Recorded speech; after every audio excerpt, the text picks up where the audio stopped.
Welcome to Can Angels Fly Tarot and More. My name is Nancy, and I'm here for multiple reasons. The primary reason I'm here is to see what success I can have here on YouTube tonight. That is to say, can I pull an audience? I'm also looking for the amount of time or delay between what I present and what YouTube shows you. And so I'm just looking at how YouTube is, moving forward. Because I've been studying astrology over the last few days, and I got a heck of a message I like to share, but I got to be assured that it's going to get out because it's pretty intense. It's pretty intense. And while I'm here to see if anybody comes to my channel and if they will stay, I will, during that time period, I will be talking about the astrological alignment for mid-November and what this chart that you see around me suggests. Okay, so right now, I'm trying to keep my eyes on the chat to see if anybody says anything or anything happens. And so what I'm going to do is begin to read the chart. Where I'm going to start reading the chart, how can I say this? As I interpret what each box means, I will move this little figure. Oh, I'm on the wrong thing. Let me refresh that page because I just messed up, clicked on the wrong page. Okay. This little figure around here. Okay. And so the very first place, I'm going to shrink him up a little bit and move him to this particular box. And the reason why I'm moving him to this particular box is because I'm going to start interpreting this box. Now, this time period, again, that we're looking at is November. I guess I should have wrote that here. Let me add a text here. Let's see how this... See, every time one person comes on my live stream, they leave right back out. And that doesn't make any sense to me. That every single time, I'm not really frustrated, I'm just watching. But every single time I do a live, a person comes on my live stream and immediately clicks off. That doesn't even make any sense. If a person's curiosity is sparked or they're bored or whatever, I would think that when you click on a video, you would listen to it for a few minutes at least to get an idea of what it's about. And so when I said that, it went down to 0 views. Now I can see the views. Never is there traffic coming to my lives and barely to my videos. And I'm watching this for a reason. I really, really am. I can't make it make sense to the viewer, a subscriber, what I'm doing, but I am watching very closely. I don't know if I have any power to share my findings, but I'll let y'all know along the way. So right now I'm about to add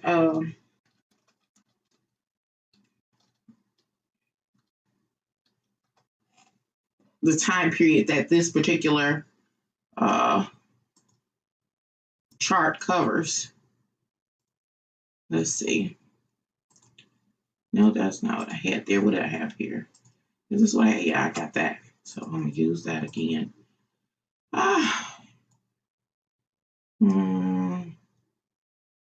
right, I'm going to do it like this. Going to be that big. Let's see. I guess I can do it like this. Maybe change the color. Maybe the color will stand out. That seems just, I like that color, I think. We'll see. Not really. That kind of fades in too. So what's your hat on?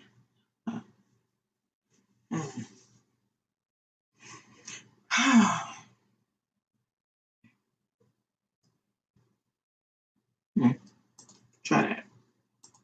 Why not? Let's stand out a little bit. Okay, this is for November. Anywho, I don't know how long this live stream will be. It may be a long, drawn-out live stream.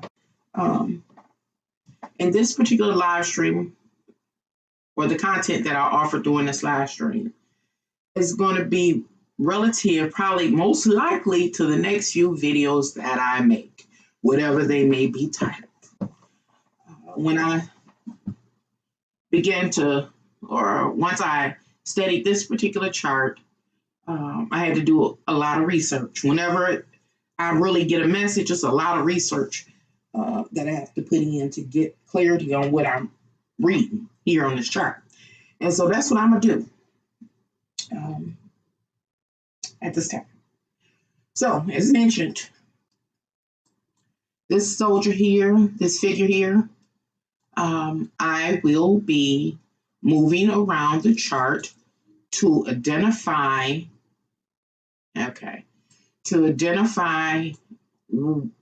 what area of the chart that I'm reading. Right now, you're looking at an astrological chart, and it's for November 2020. So the first thing that we're looking at, again, is where this figure is standing, and it's standing in the first house, or the ascendant house, the house that's coming over the horizon mid-November. And so the meaning of the first house represents, how can I say, I want to kind of go in detail in the course of this live stream.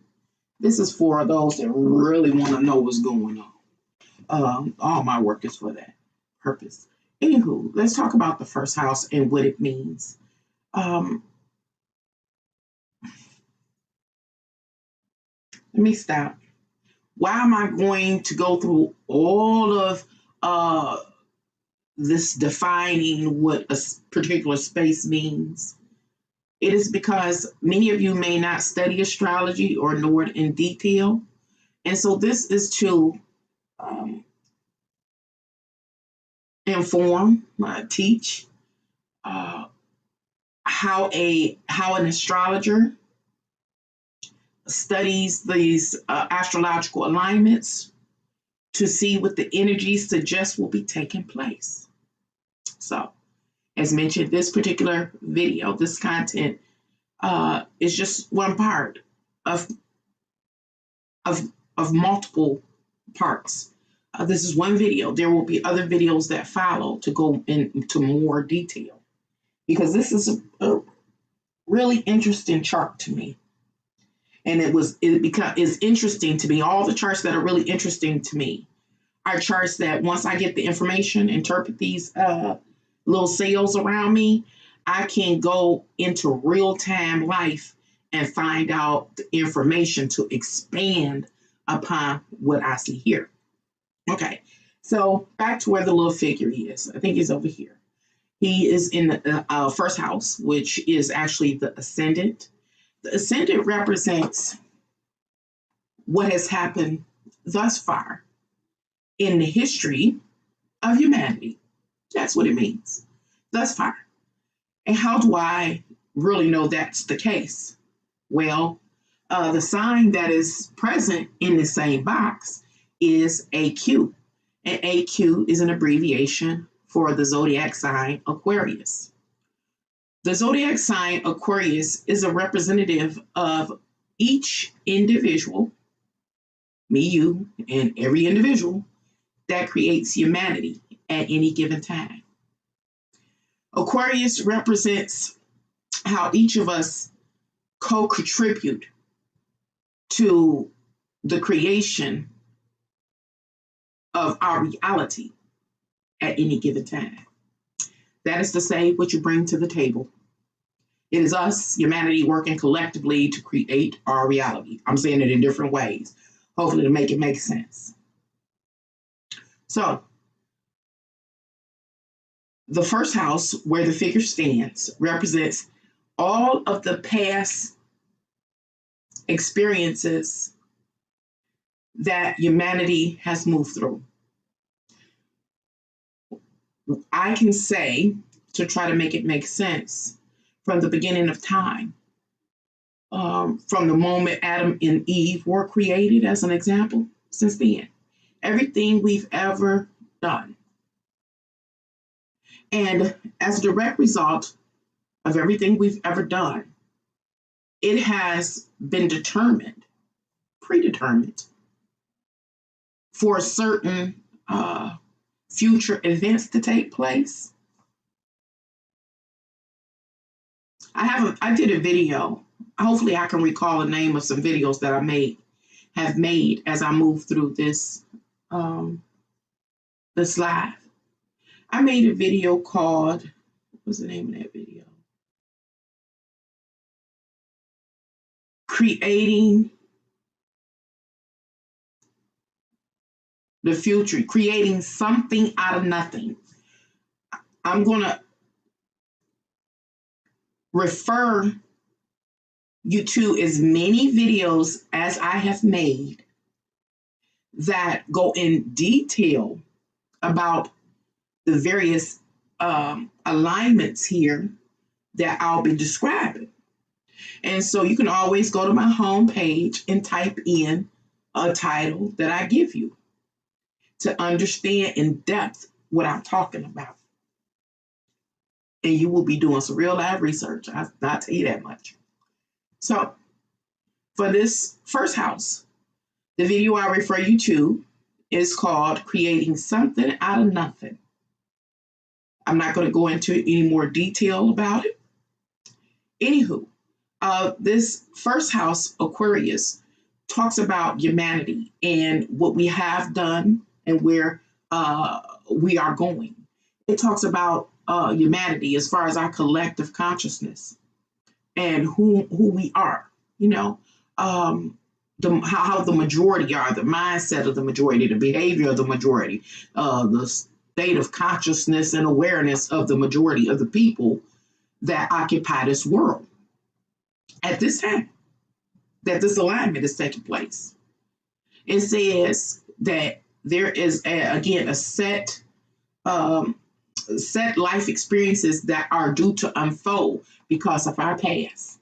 Again, video creating something out of nothing. I'm trying to move forward, y'all. Y'all know I got to find a pace. You got to find a wave to ride. Okay.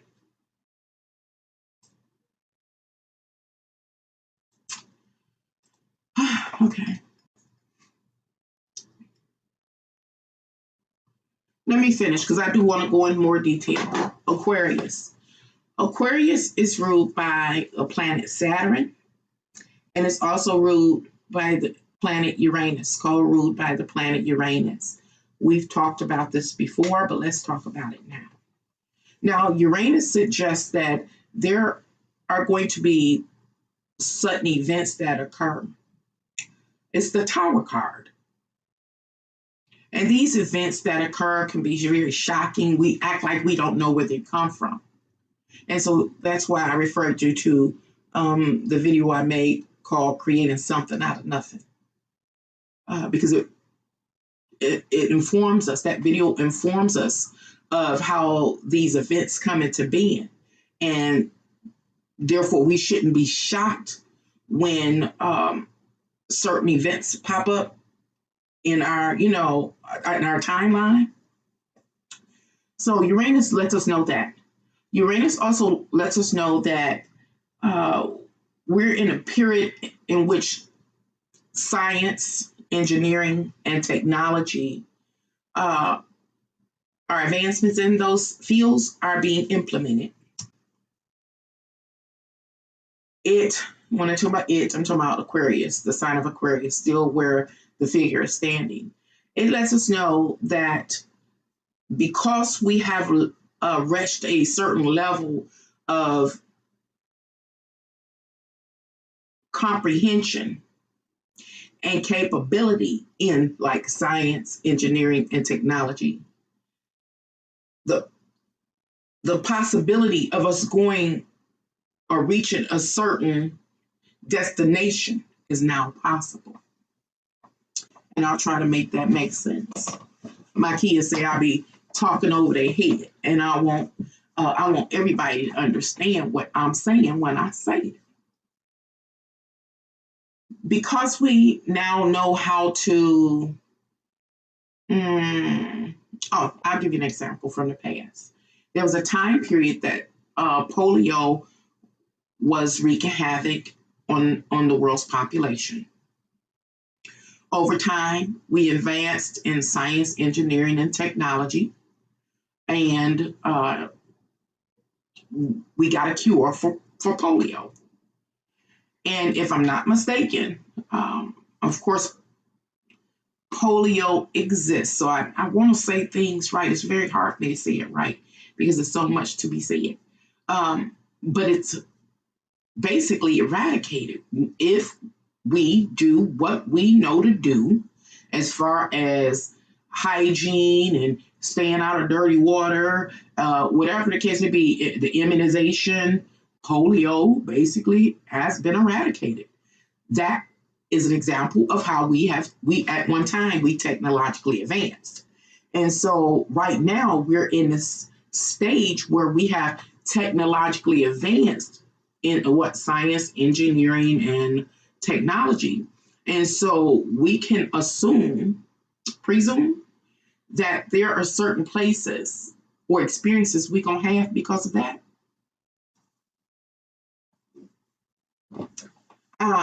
I wanted to do this video because I want to explain stuff in real live detail. And so most likely I will be going around. It may seem that I'm going around and around in a circle, which I probably will be. But I'm trying to make some things make sense. And then there's other things I don't even want to say during this live stream because I don't want YouTube to block me even further. You know, I don't want them to block me any further because they're giving me the flux behind the scene. So,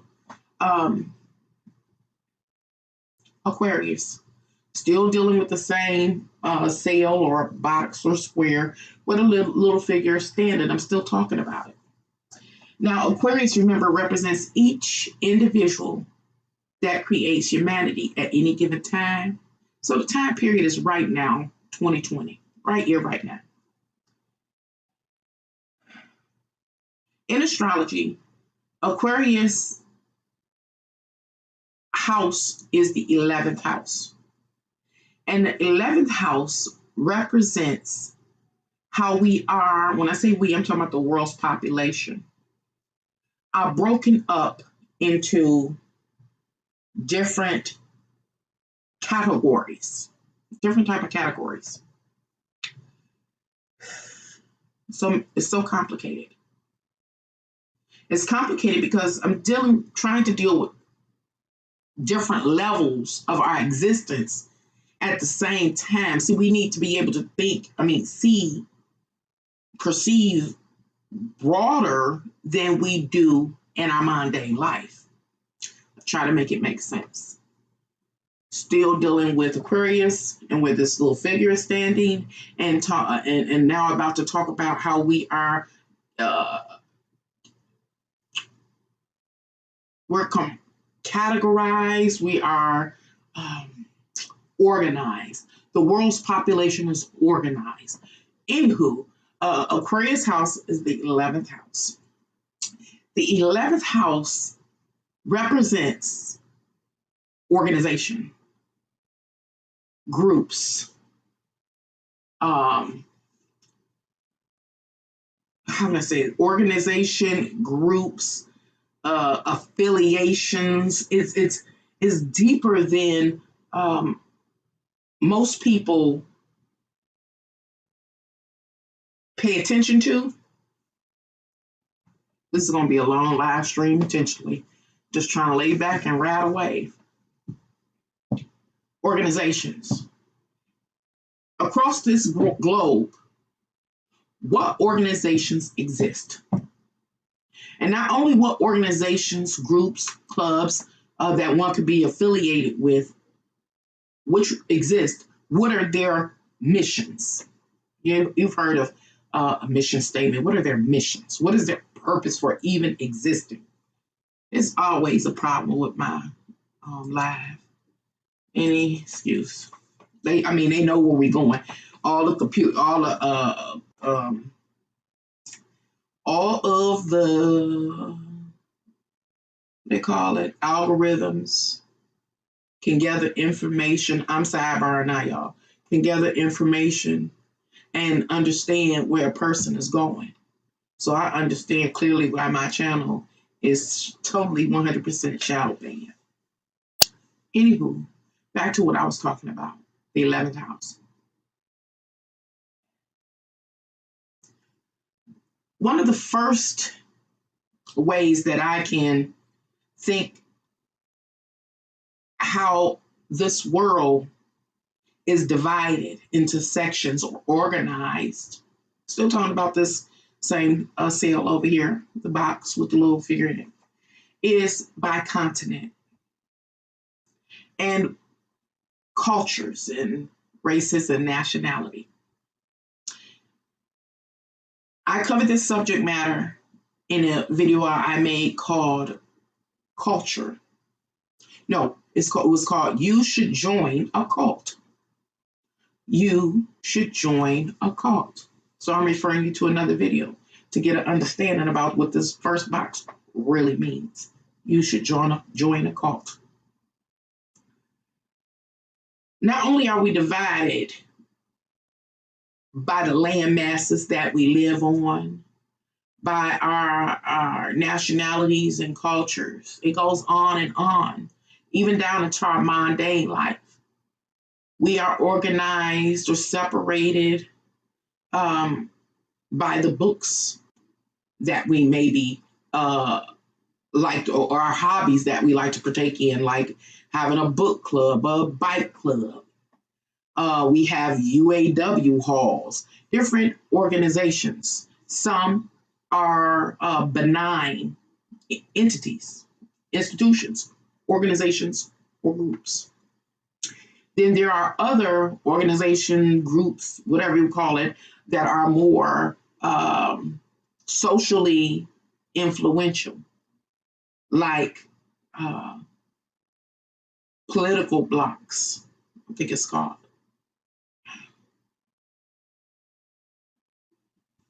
I want to try to make it make sense so I just don't lose whoever watching. It's amazing how in my life I'm required to, I don't know, don't even think about it. And why am I trying to go in detail?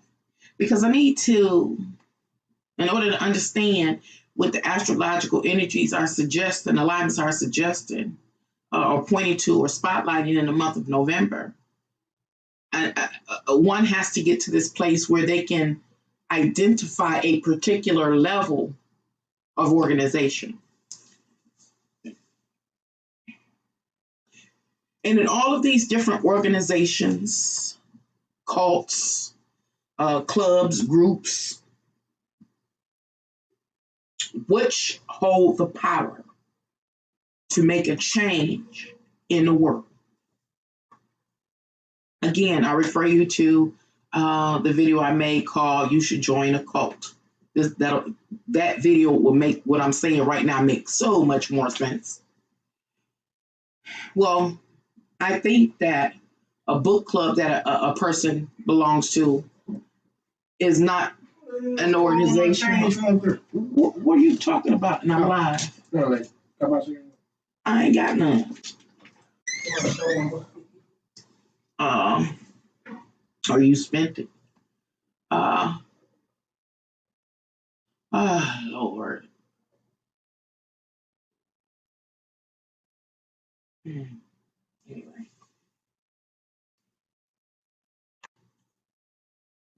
A book club a person may belong to most likely doesn't have the mission of making major changes in the world. A church may not, its mission statement may not be to make changes, having a mission statement that changes the world. But when we start getting on a political level and political parties and things like that, those particular organizations I don't know. It's the terms that I don't have. I need the right terms, I think, too. But I don't want to stress about it. But their mission statement does have the power to make drastic changes in this world. Changes that can affect you and me and what other people that exist in humanity at this time and in the near future. So, November 2020. The energies really are having us look and focus on those groups, those organizations that people are affiliated with that come together on a mission. They have an agenda. And those agendas are agendas that have an impact upon the world overall. It's important. Oh gosh. Who holds the power? See, I don't want to go into my notes. I got notes here, y'all. I'm just trying to do general, seeing if I can pull any audience in, any traffic, because when I come back and I'm focusing on my notes, I want to know that there will be people present. So the next house, let me move this little. I'm trying not to take as much time. The next house is a cusp, or the next sale is a cuspy sale, meaning it's between two houses. It's between the first and the second house. Now, the second house represents the house of possessions. It's the tangible and intangible things that a person or an organization feels like they must have in order to have a certain level of success or comfort in this life. And then there are things that a person may feel like they need, they don't have, or an organization feels like they need, they don't have. That's what the second house is. So right now I'm talking about where this figure is standing, which is a cuspy place or position or space. And it's in this house of Pisces, this first, second house cusp, this bridge, talking about what each individual in humanity has or does not have to relative to their sense of comfort and security, having a home, car, bills paid, just fulfilling the mission statement. Do you have what you need to move forward and fulfill the mission, or don't you? Okay, so that's the bridge. Pisces represents what is becoming into reality. It's this one word that is magical word, and I can't think of it. It is the word that I need, that I can't, it's always on the end of my tongue and I can't grasp it. So for lack of better terms, I have to figure out something else. And so we have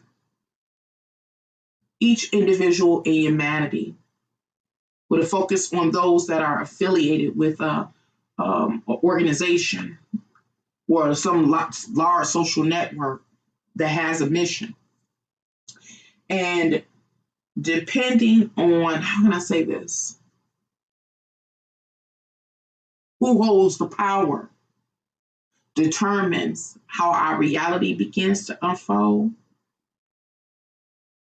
The month of November really surrounds revelation. As most of you know, in the United States, I think November 3rd is election day. Once the election, results are final,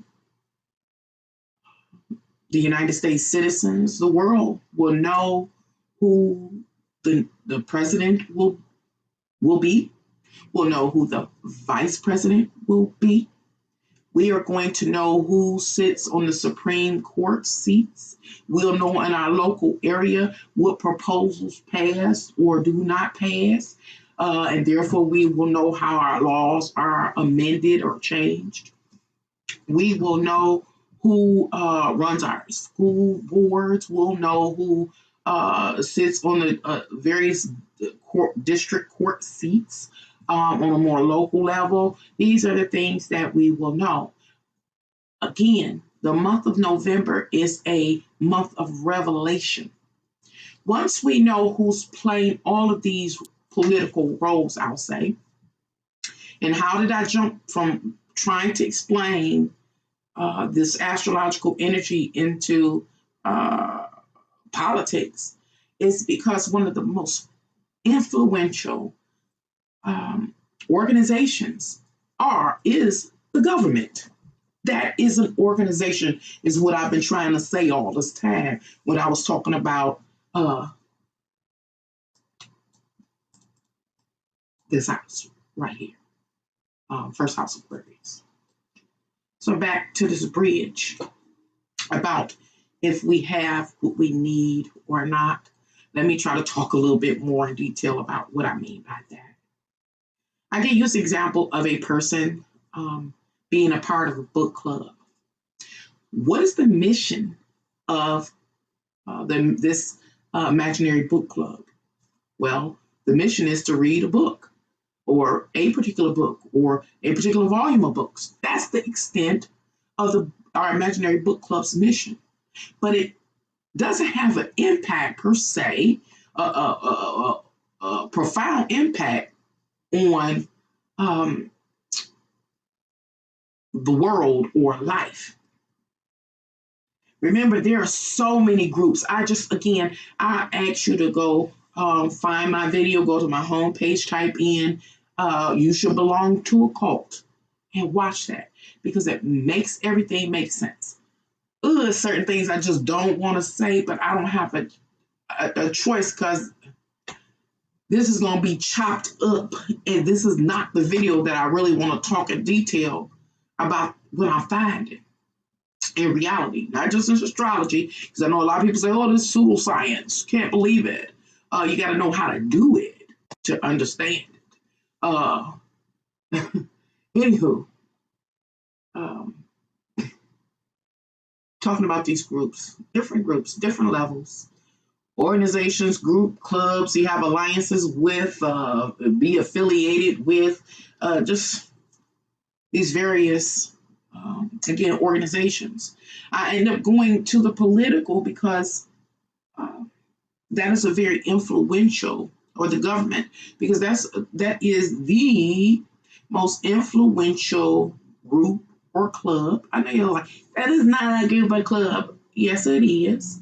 If you study the definition and the function of the government system, all the different parts from the Senate, from the House of Representatives, whether it's the Senate or what's the other one, what's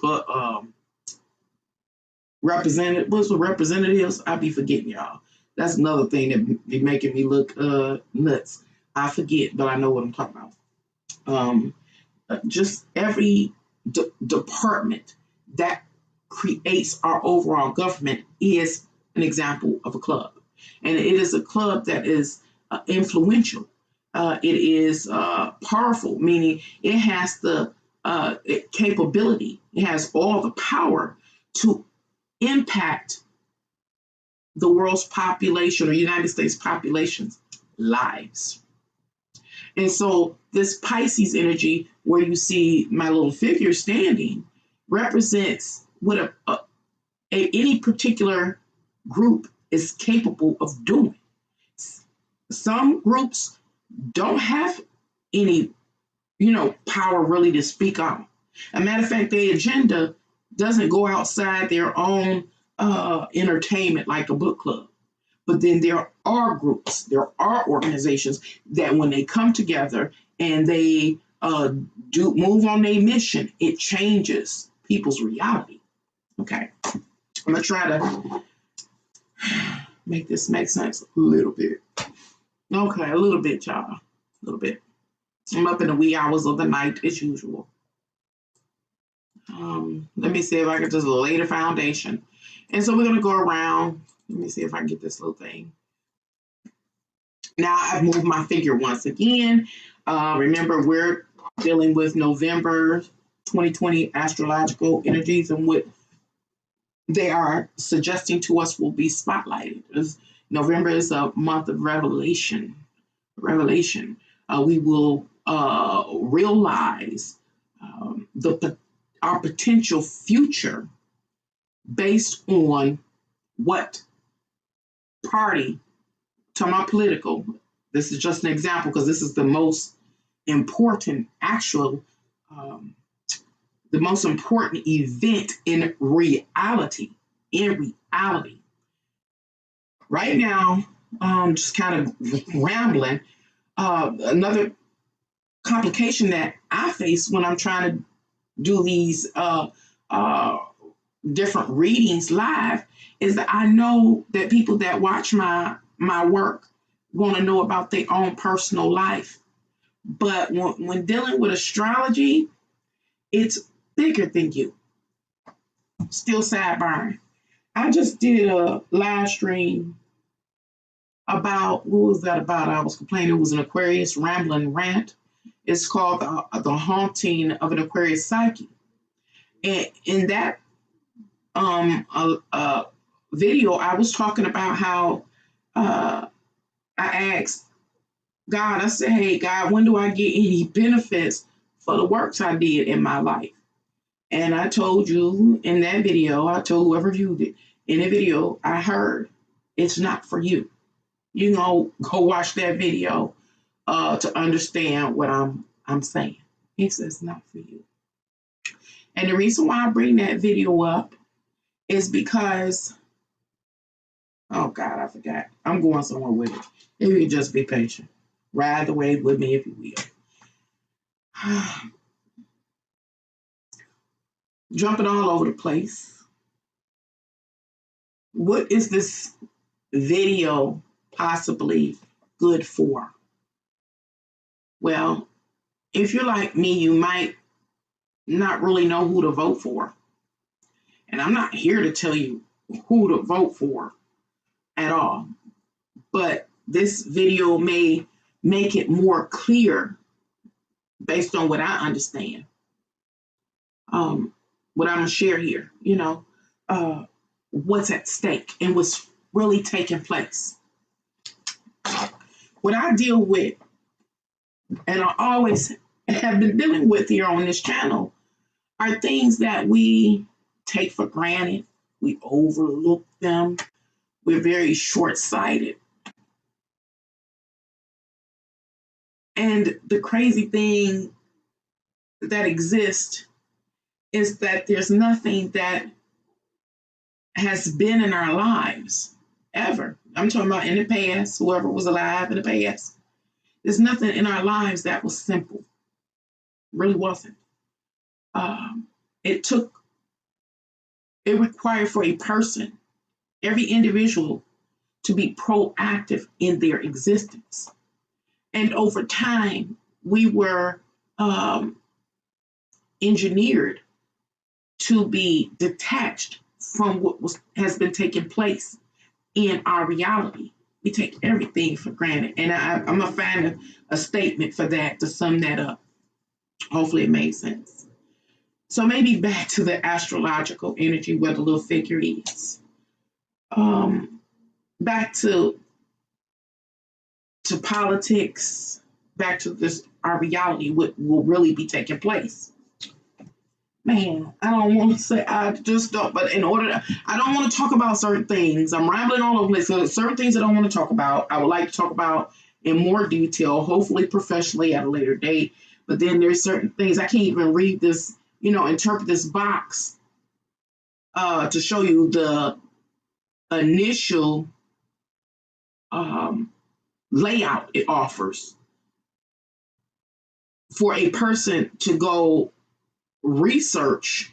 It's like, how can I say? Let me say this. This astrological chart, once it's interpreted is a layout. It's an outline. And this outline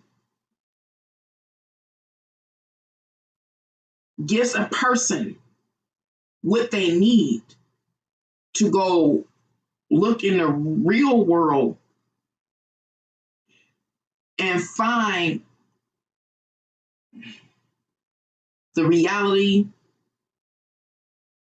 to go into the real world and find the real manifestation of what's taking place and put it in order so you can see. I don't even know how to do it, but I'm gonna keep moving.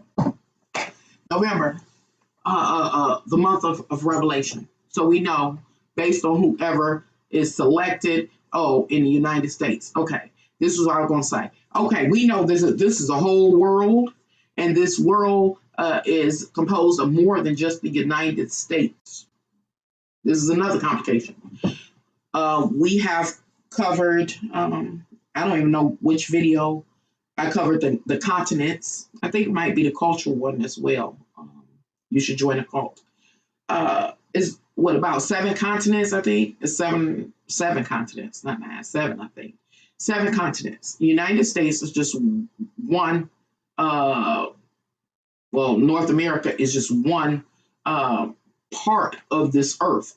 And so I bring that up just briefly to talk about how each of these continents, remember, are different organizations or divisions, have their own government. And so I don't want to complicate it any further for myself, but they all have their own government. And that's going to be something I'm going to have to try to, address later on. So I'm just focus on the United States because it makes it easy for me. I'm just take a piece of slice of the earth out and focus on the United States basically for the rest of this video. I know it's all over the place.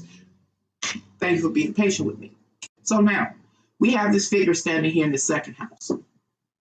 And the sign that is in the second house here is AR. AR is the abbreviation for the zodiac sign Aries. Aries is the ram. And Aries occupies, in astrology, the first house. And so, I don't want to say it right, Nancy. So let me say, the Aries, you can think of the Aries ram as an avatar, your avatar, an organization avatar. So many videos to refer you to. Let me stop. Talking about an organization's avatar.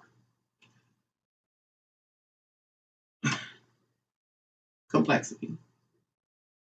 Yes, the organization is made up of numerous members, but all those members come together to create one body. It is that one body, that mission, that purpose, that agenda that is the physical avatar of an organization, a political party, even a book club. I hope that makes sense. What video was it that I was thinking of?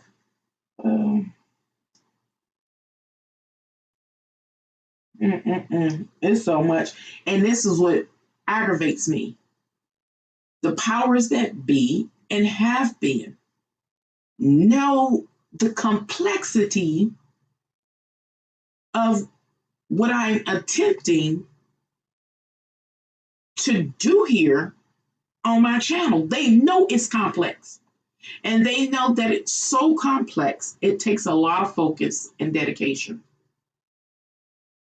And they also know that what I'm attempting to do, which I can't even define right now because I get confused, is what a lot of people won't be patient enough for. Our attention spans have been intentionally shrunk. I did a video about that. And I showed all gave all the evidence about how our attention span was shrunk, because it really takes time to ponder these things, to contemplate these things. And things, I am using general terms, and I'm using general terms for a reason, because if I use any particular statement or term, I got to go in detail about that particular statement or term. And so it becomes, what I talk about becomes long and drawn out, and people get lost because their attention span is short. And why am I talking about this? It is because what I'm seeing, and after all my research, and I'm not through researching, but I came to realize clearly that humanity really doesn't understand what it's up against. Really don't understand. It is so deep. Is it, or should humanity continue to be asleep and just end up being in a particular time and space, a period, in which you just end up having to experience the agenda of the powers that be? Just wake up in it one day.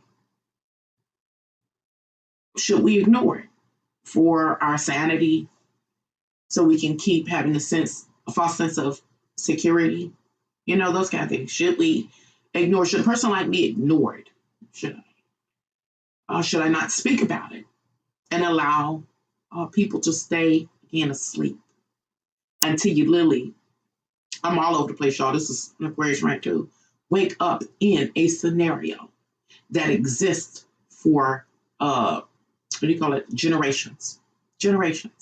It's crazy, so deep. If y'all can see the magic, if I could just get the terms to help y'all see the magic that's being perpetrated and has been perpetrated on humanity since the beginning of the time, is deep. It's deep. It's deep. I have to say this, that I personally feel like it's not real. And not saying what I end up researching and finding out it's not real. It's like, I'm gonna say it's not real. My findings, what the truth really is behind what's been occurring in this world and is scheduled to occur in this world, is real. But it almost seems like humanity is not, for the most part, we don't feel like we're worthy. We don't feel like we're worthy. And because we don't feel like it's worthy, that we're worthy,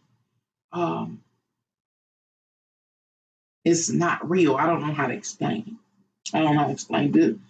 I really just don't know how to explain it. And it's frustrating. And I know people would say, hey, don't worry about it.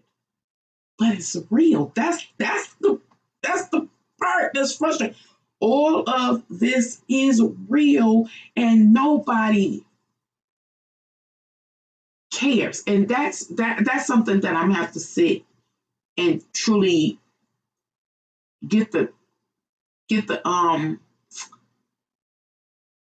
dialogue for, to try to articulate this. Which I want to say what's real to us. I guess I can give an example.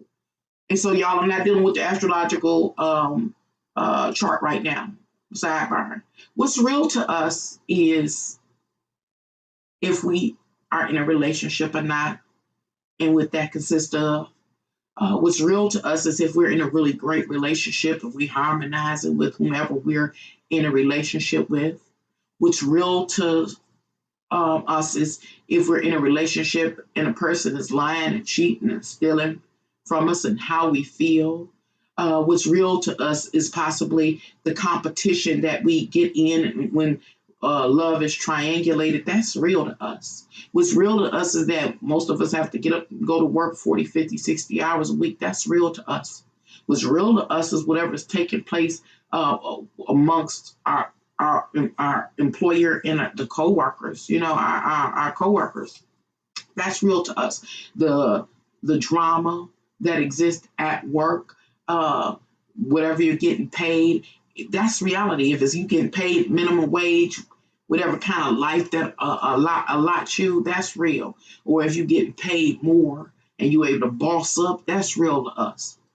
But nothing that for real matters that can change all those dynamics, the machinery behind what we're experiencing, that's not real to us. We don't know it's real and that there's something for real going on behind the scenes that we can impact, We don't know nothing about that.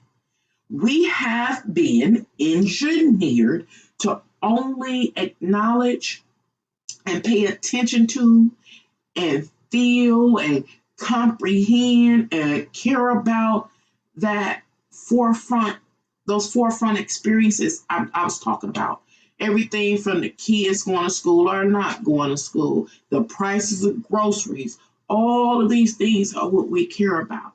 We care about if we got friends or not. We care if we going out for girls' night out. These are the things we care about. We care about what kind of car we drive. We care about how people see us. Oh, this is what we care about. We care about our church and what the church is doing and what the pastor and the first lady going to be doing. How did a mosquito get in here? It's a demon mosquito from hell with all the windows closed. It came through. Okay. It's the norm in my life. So these are the things we care about. We care about if our house is going to be okay. Do we need new windows? Is it going to be a rough winter?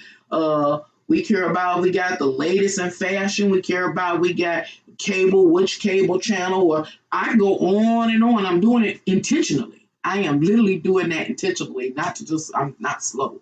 I'm doing it intentionally. These are the things that we care about.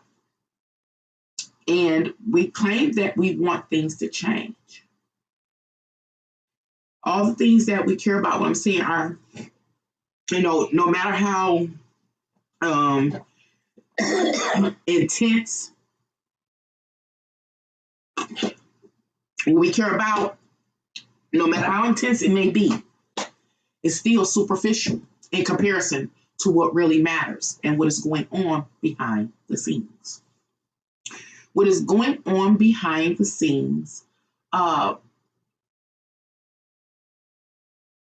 is something that it's real, and that you can make an impact upon. And if you can make an impact upon that which is going on behind the scenes, it's going to change the forefront. Those things that we care about that really are very mundane and superficial in comparison to what was going on behind the scenes. I don't even know if I made it make sense, because the concept is deep. The concept is deep. To think that, to comprehend, is certain things is hard to wrap your mind around. It's abstract thought and theoretical thinking. In astrology, I think it's under volcanism. Is it under Vulcan and Personia, something like that? Some aspects like that under astrology. Even astrology covers these matters. When you start getting more advanced with it, and it's that deception, or it's not even deception. Y'all don't even know that this other aspect of life exists. That's what's frustrating for a person like me. Y'all don't even know it exists. And when I make my videos, either I'm shadow banned or I'm considered boring because it's stretched out. What I talk about is stretched out. The reason why most of you can't relate to what I'm talking about is because I'm talking about an aspect of existence that you don't even know exists. All you know is the forefront, the mundane. Even as extreme as it may be to you, it is still very simple, or again, mundane. So as I move forward, I'm going to finish trying to interpret this chart. And this is, again, just step one and what I'm going to attempt to do relative to November's energies and the messages about what is spotlighted for us. And understand most of what I'm talking about is that behind the scenes.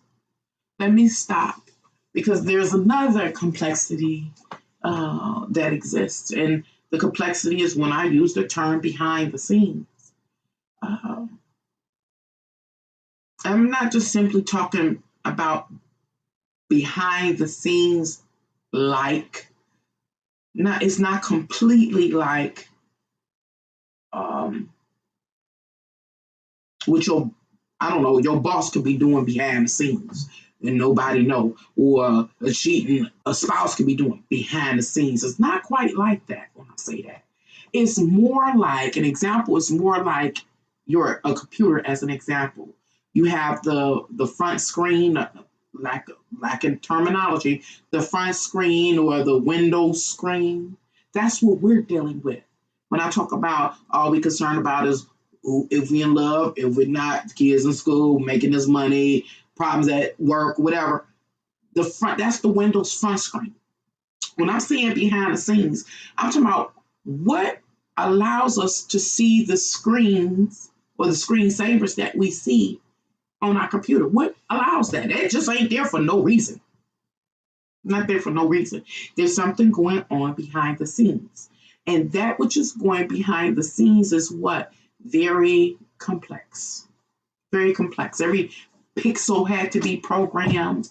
Everything. Every design had to be programmed. If you understand the sophistication that goes into just creating a basic screensaver, as an example, that which is behind the scene, that allows every time you touch your phone or your laptop and it comes on, that program in the back will still running the whole freaking time.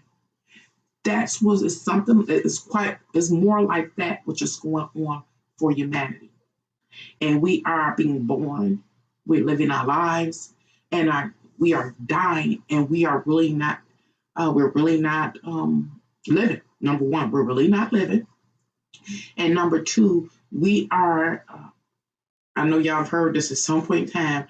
Our energy is being manipulated and used by energy vampires. People say that's what they mean. They are using our energy through manipulating us, and they're manipulating us by keeping us fixated on that surface screen, window screen, whatever you call it, screensaver, but never understanding the actual intricate and complex details to the system that's running behind this whole thing. And it's been going on for generations. And that, which I'm trying to explain, is the magic that's been put down on the people that create humanity. So here, in the month of November, this is the period of revelation. There's a whole lot, y'all, going on. There's so many layers. Man, I wish I had a file. I think I'll be more patient. I'm going to keep going in astrology now, y'all. So, anywho, so we have, where the little figure is, we have the second house of Aries. And the second house, remember, represents tangible and intangible things that we presume will allow us to have a sense of physical, worldly security and stability. And what we have, first of all, is our avatar, whatever our avatar consists of, as an individual or as a group. That's what you have. And then you also have power, personal power with Aries. You got personal power to push through. It's how you use your personal power, which you will go after using your personal power. Going back to the example I gave about the book club, their agenda or their mission is to read a book or a certain set of books. But when it comes to political party, what are they going to use their collective vital life force energy to pursue? Here go the camera again. It's the camera against me, YouTube and the camera. as usual.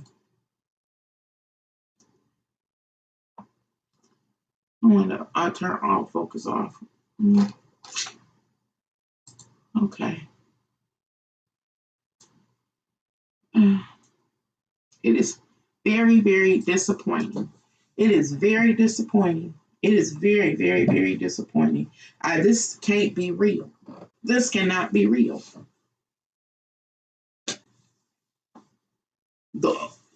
I'm sidebarring again because this can't be real.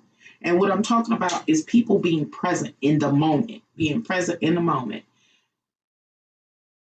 People cannot be present in the moment if they are not perceiving what is occurring. You can't be present in the moment. Anywho, okay. Anywho, let me get this other paper and go through it because again, they're not allowing me to have any viewers, so I'm speaking to myself. No reason to speak if message is not going to get out at all. So that's annoying. For what reason did I now I got the question that make me complain more? What did I go through? What I went through for to get here? Doesn't make any sense. Okay. All right, creator. There's another question. So we have the was abbreviation MA. MA is the abbreviation for Mars. Mars represents your energy. It is force. It is aggression. And it says it's at 1515. 1515 is Libra. And we've talked about Libra many times. The zodiac sign of Libra it is symbolized in the scales. And Libra and its scales really represents entering into contracts, whether contracts are business or personal or professional. There's so many different types of contracts. I have went into detail about contracts in different videos. I did one two-part series called Please Sign Here. Seventh House Matters. I know that's one of them, where I go into detail about contracts. Another video I did was called, I can't remember the name of it. It's been so long ago. But I go in the video, what's the name of it? Maybe not Let's Be in Love the Right Way. Shitty Love. I think it's Shitty Love. Shitty Love. Yeah, that's another video I made where I go into details about contracts. Anywho, Libra represents the contracts that we enter with another entity outside of ourselves. And it's where we put our terms and conditions on the table. It's where we say what we are capable of doing and what we're willing to bring to the table. It is also where we request what we need from another or state what we need officially, what we need from another, as the other party or parties do the same thing. And so what am I talking about right now? I'm still talking about this box over here where my little figure is. We're talking about these active contracts, and these contracts we enter into, and we do this negotiation with for the purpose of obtaining what we want. And again, remember, we have to start thinking a little broader, in relationship to the energies that are unfolding.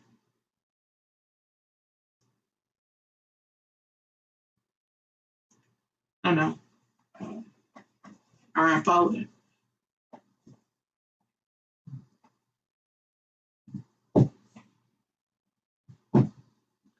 I don't want to go into detail again about what's really taking place. How can I interpret this chart more simply? And so remember the question, there's questions. The first question is, what organizations truly have power that can have, when I say power, it impacts more than just themselves. You know, what organizations or groups have power? And then once we know what organization and group have powers, what are these organization and groups after? What are they talking about bringing to the table? And what are they talking about withdrawing, from the table? Or what are they asking of any entity outside of themselves? See, in the month of November, all of these things, all of those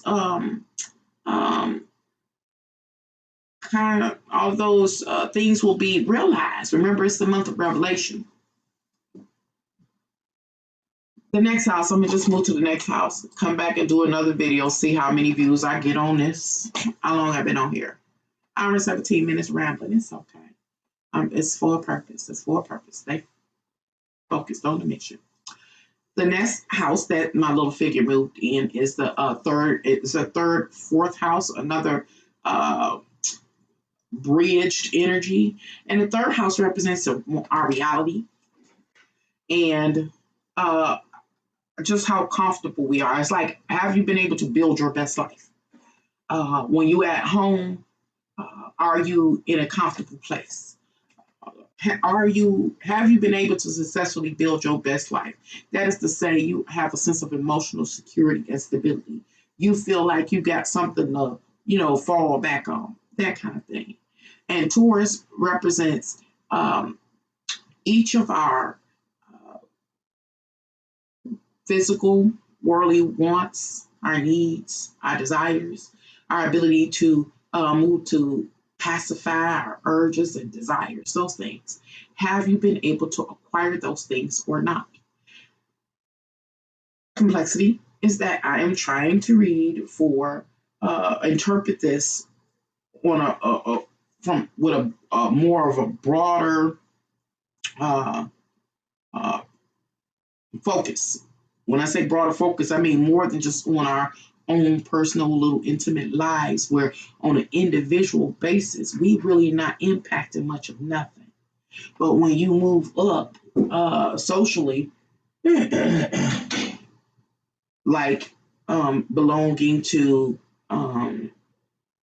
more powerful or influential groups or organizations that can, if they fulfill their mission, will have an impact upon others' lives and well-being, not only theirs, but others' lives and well-being. So why do I bring that group up? I got to get a term to embody them. Because it's not just political, but political is what's really taking place in November. So, there it is. I think I got that too. Do they have what they need? Do they feel confident that they are in a position to sustain, bring about, build upon, and maintain their objective? That's what it's talking about, that particular energy in that box, just that box. I'm not aspecting anything right now, but that's what it's talking about. It's asking you, do you feel confident that you can bring in, build upon, maintain, and sustain your best life so that you're to the point where you feel like, you're secure, you're stable? I'm going to go into more detail and break this down in a more realistic manner. We're really trying to generalize now, without giving too much information away. And the reason why I need to go into more detail about why, I have said it a couple of times about why I'm, interpreting this particular astrological chart for the month of November. And it's so that you can actually see the chart, see how the initial interpretation is done. And then I want to just take you and show you how to convert this to reality. That's what I want to do. It's complicated for me to do so because in the most recent past, I told y'all, I shared, hey, in an Aquarius rant, it says keep your eyes open. There have been changes that have been made on Google, and it's about using images and different things like that. In a person's presentation like mine, I have to go through gathering attributes and basically asking permission to use certain things. And so I'm not even sure if I you create a whole presentation using Wikipedia as an example, if that is okay. Or, I like www.dictionary.com to get my definitions, to look up antonyms and synonyms and stuff like that. I don't even know if I can show that, without running into some problems. And I knew when it comes to different images that it says that, hey, I got to do these attribute things. And that's really time consuming. It's already time consuming doing it the shortcut way. So, anywho, again, I'm just doing this so that you can see how I do my preliminary, my initial interpretation of an astrological chart. After I do the astrological chart, depending on what it says or spotlights, I go into real-time research. And then, it gets from research to investigation. And that's going in deeper. That will be the next level. Hopefully, it'll be smoother when I do that. Anywho, so that's the next thing that is spotlighted. The next box that I just moved a little figure in is, as you can see, it's a fifth house GE. GE is abbreviation for the zodiac sign Gemini. Now, when I talk about Gemini, I'm talking about your behavior. There's a statement that goes for me with Gemini, that is to say a person is a product of the environment. That's what Gemini is. Gemini is a person being a product of the environment. It is your behavior. It is your behavior. It's your thought pattern. It's your communications. Again, it's being a product of your environment. And the fifth house represents a person's creative ability or how they express their individuality, or I say their fabulous self-expression. That's to say, if a person has developed into a wild banshee, then their fifth house, when they express themselves, it's going to be seasoned with the wild banshee expression. If a person has been has developed into a refined individual, when they express themselves, they're going to express themselves seasoned with that divine, what is it, not divine, sophisticated, kind of expression. Now I'm going to make it a little more complicated, most likely. I be trying to clear up everything I say. And I know I just be words on top of words on top of words, but I'm going to keep on trying. Right now, I want to stop because I know you like what you're saying, Nancy. When you start talking about Gemini and the statement being easily related to the statement, a person is a product of their environment. Well, I want to parallel that whole statement and whole concept to when you've heard me talk about uh, receiving messages or downloads from ethereal beings. I've shared multiple times on my channel what the experiences like.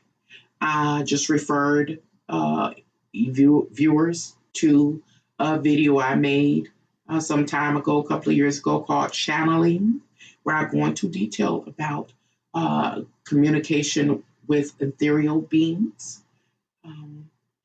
And I was saying that when unseen entity communicates with me, it is like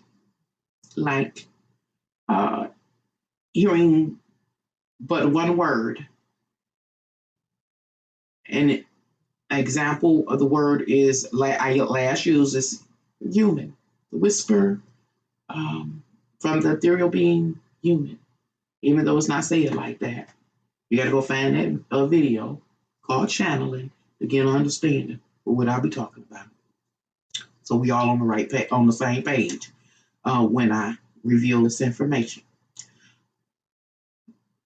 When an ethereal being communicates with me, and example uses a term like human, that term human is like a flush. And even though it has communicated to me just that term human exists because it is so many other things. And so what I'm saying, when I hear that one word, it is also accompanied by all that it means to be a human.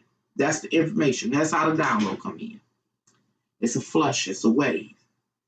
So the reason why I bring that up is going back over here when I talk about Gemini in the 5th house. It is, I speak so much I forget, a person's way of expressing themselves. So if a person is more of a refined person, what does it mean to be refined? In everything a person does and how they think. What does it mean to be a refined thinker? What does it mean to be a refined communicator? How does that look? How does it present itself? How does it socialize? That's why I was bringing up, my experience with ethereal beings to get an understanding of what I mean by the 5th house Gemini. If a person, is a product of the environment and they're a wild banshee, what does it mean to think like a wild banshee, to behave like a wild banshee, to comprehend like a wild banshee? This is just some examples of what I'm talking about when dealing with this.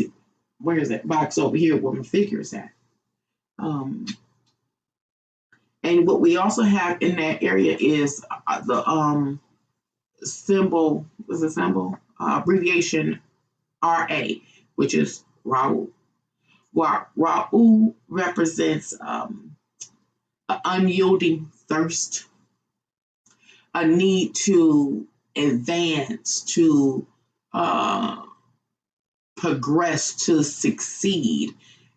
The energy in itself doesn't have any restrictions or boundaries. No restrictions or boundaries. And the degree under there is 2004, which is Sagittarius. So Sagittarius represents what?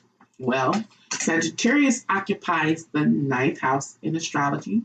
And the 9th house talks about a person's beliefs and or philosophies. It is one's understanding about this world, about life, even politics, everything. Even about, an example, what is truly going on. And be able to discern what's going on a mundane level and what's going on in a more intricate, advanced level of this life.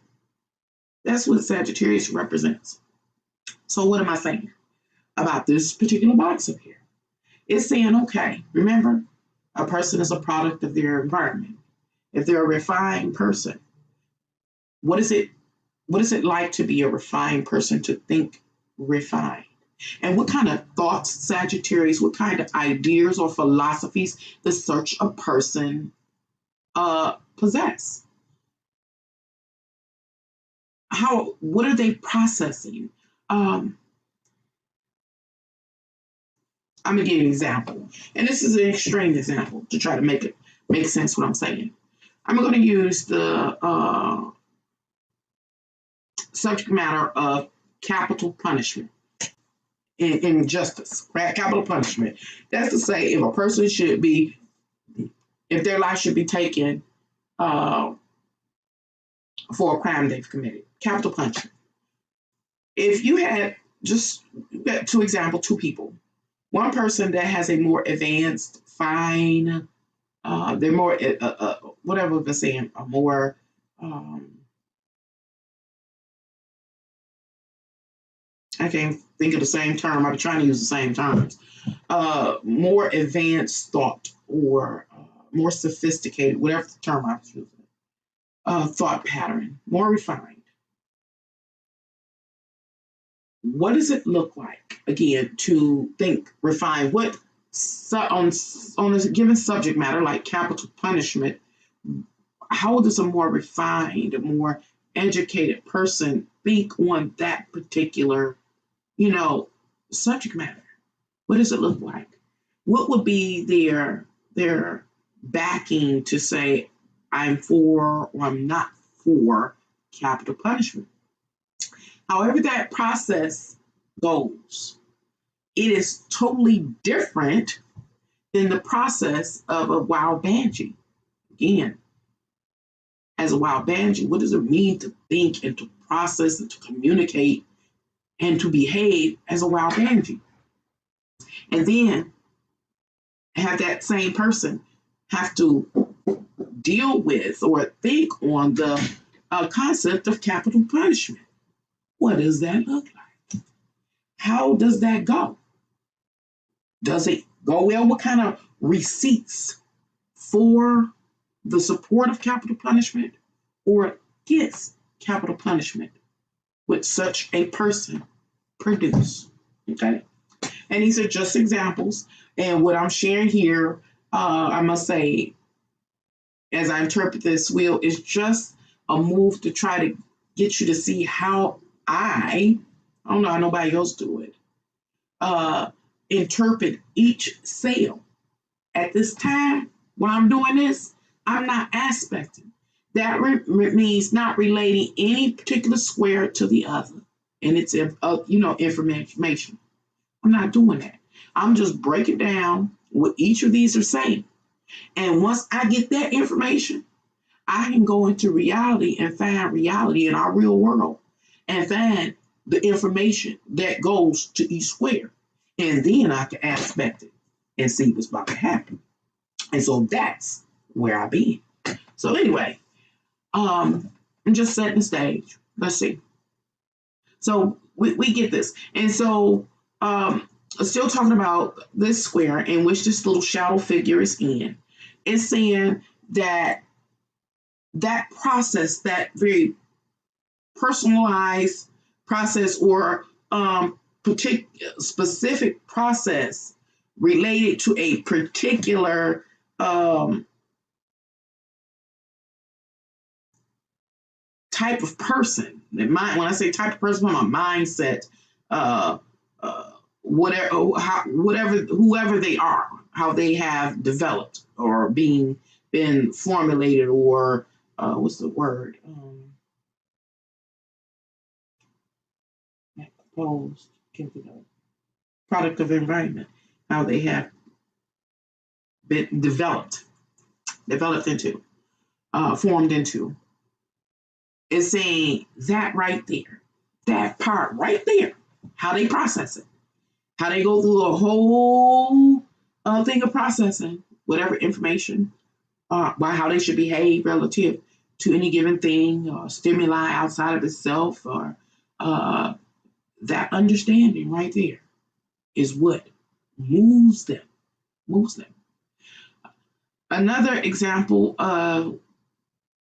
that I could offer to maybe make this particular square make sense is that when people have a sense of entitlement, right there, that is the motivational stimuli, that determines how they perceive or comprehend anything, including how they're going to behave with you. That's exactly. Okay, moving on to the next. I knew this was going to be long, and I knew I was going to be all over the place in it. It's okay. I'm trying to figure some stuff out when it comes to YouTube and the audience and how to get the information out. And I do have to go look at, as suggested by Warrior of Light, I think it is. Check out some other platforms. I'm going to go look tomorrow. That's what I'm going to do. But I have to build up a whole new subscriber base, whatever it's called, to even get the message out. Okay, you know how to shut. I'm gonna start cussing. Ew. All right. So the next house is where the figure is the sixth house of Cancer. And so the sixth house talk about your day-to-day routine and all that you got to do, all of your duties and things like that, from attending to yourself and to those up under your care, what works you got to do in this world to help sustain yourself in this whole system, et cetera, et cetera. It is having to oblige the laws of God or not. All those things, the regimen, is in Cancer. And Cancer represents home, family, which gives you that sense of emotional security and stability. It's okay. And so that is suggesting that, we put effort into trying to support the systems that we feel support us, whatever those systems are, or those aspects of life are. That's what we do. We talked about this kind of energy before, because your energy, they're energy vampires. This world always is demanding something of us. And sometimes, most times, what we feel like we need is not what the world feels like we need. So I'm going to just try to sum that up. I will be coming back to it in more detail.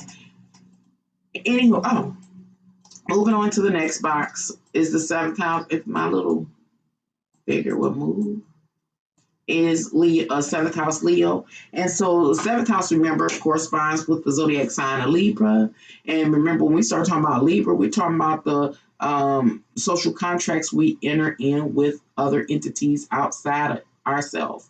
It could be business, professional, personal, so all kind of social contracts we enter. And Leo talks about the king. So between the first house and the seventh house, we talk about the king versus the kingdom. The king and the kingdom. No, not and. King, and king and the kingdom. It's this relationship between the king and the kingdom. An example of the king in this case, or example I'm going to give, is who becomes president. Remember, November is the month of revelation. In November, it's possible that either Trump or Biden will be president. And they are compared to being kings over the kingdom. The kingdom is what? All the people that create the United States population. Population of people. So it is the king that the seventh house Leo is pointing to. And it is about the demands of the king. It's the promises of the king. I'm king, whomever, whether it's Trump, Biden, or somebody else. I swear to do X, Y, and Z. This is what I'm bringing to the table. This is what I'm promising going to get done for the kingdom. if that's righteous king. Okay. But sometimes that sun in the seventh house doesn't go well. You know. Anywho, and since I'm promising this king to bring this to the table and perform these duties or reach this agenda, I have expectations for you, people of the United States. I got expectations for you. Remember, it's a contract. It's a social contract. And about, again, in the contract is about what a person has to bring to the table, what they're expecting and anticipating from that which is outside of themselves, and what they're going to do with their power, what they're going to bring to the table with their power. Now, the seventh house in Leo, that LE, is what that represents, what the king talking about, his side of the contract, his perspective of it, and what he's just expecting of you. And again, this is the complication I often face, is people get stuck on themselves. Period. On themselves. That's what everybody's stuck on, the superficial, the front screensaver. It's about yourself. But there are, like I say, bigger fish to fry, higher levels to climb up to. And to understand what's really taking place, we need to climb up to the higher levels, to the more, to the bigger fish that are being fried, prepped to be fried. But that's another day, another video. Okay, so next we're going to go to the next square. You see the little figure move around, and this is a cuspy house between the 7th and the 8th house. So we're talking about these social contracts, and 8th house represents other people's responses to our demands. In between where the figure sits is Virgo, and Virgo represents the details about what the king is saying, the details to that contract, all the terms and conditions, et cetera, et cetera. And then the other details is other people's responses. And it gets really complicated, because what are the other people? Well, in the United States, there are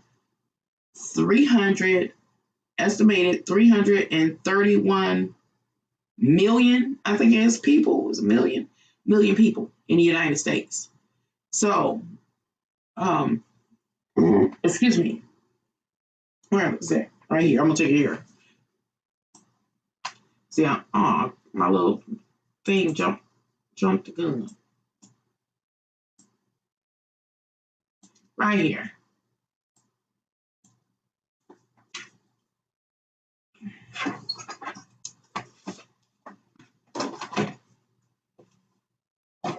I feel better right now. Right? I feel better just in this moment. Nope. I feel better. Making this video, I feel better. Okay. 3, 3, 1.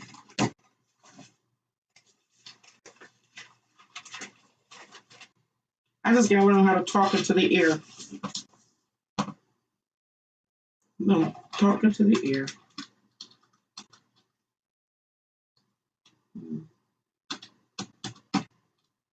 This, oh gosh. I need a new keyboard. People. I'm gonna just do it like that. Let's see. What about this color? I need to be a little lighter so people can see. That's the wrong color. I'll take that color. I'm gonna change the font. What is that?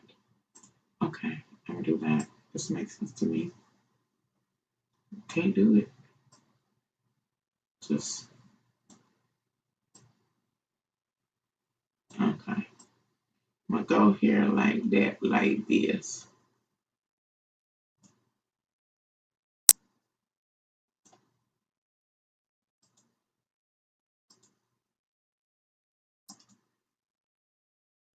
How'd I get there?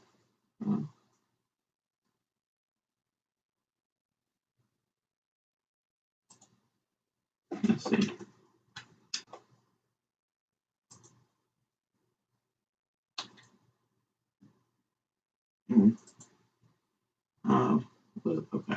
ain't gonna worry about it. How about this? Okay. What am I doing? Why did I stop to do that? I feel so much better right there. I like that. I felt it. I just felt it. Okay. I just felt it. Okay. What am I doing? I stop. I'm all over the place. I love it. I love it. I appreciate moments like this. Can't explain what I'm experiencing, but I love it. Anywho, I jumped back over to that first house of Aquarius because upon my research, that's what I discovered. When talking about the first house of Aquarius, we're talking about the population, world population. Remember, we're divided up in different categories, and one of the categories is by our country. Excuse me, every time run out my mouth. Be swallowing air. Our countries. And in the country of the United States, on our continent of North America, there are estimated to be 331 million people.